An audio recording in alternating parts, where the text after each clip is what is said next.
उमरगा नगर परिषदेमध्ये युतीत फूट पडल्यानंतर भाजप आणि शिवसेना आमने-सामने आलेत। शिवसेनेमुळे शहराची अवस्था बकाल झाल्याची टीका करत भाजपकडून थेट हल्लाबोल करण्यात आलाय। नगराध्यक्ष पदासाठी संभाजी पाटील निलंगेकर यांचे मामे भाऊ हर्षवर्धन चालुक्य आणि माजी खासदार रवींद्र गायकवाड यांचे पुत्र किरण गायकवाड आमने-सामने आहेत।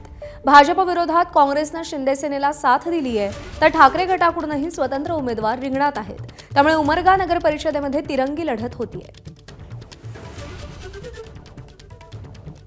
लोकसभा असतील किंवा विधानसभा असतील, शिवसेना शिंदे गट जो आहे तो सातत्याने उमरगा शहरामध्ये मायनस राहिलेला आहे आणि लोकांमध्ये त्यांच्याबद्दल उमरगा शहराची व्यवस्था आणि हाल बघता एकदम बकाल परिस्थिती झालेली आहे।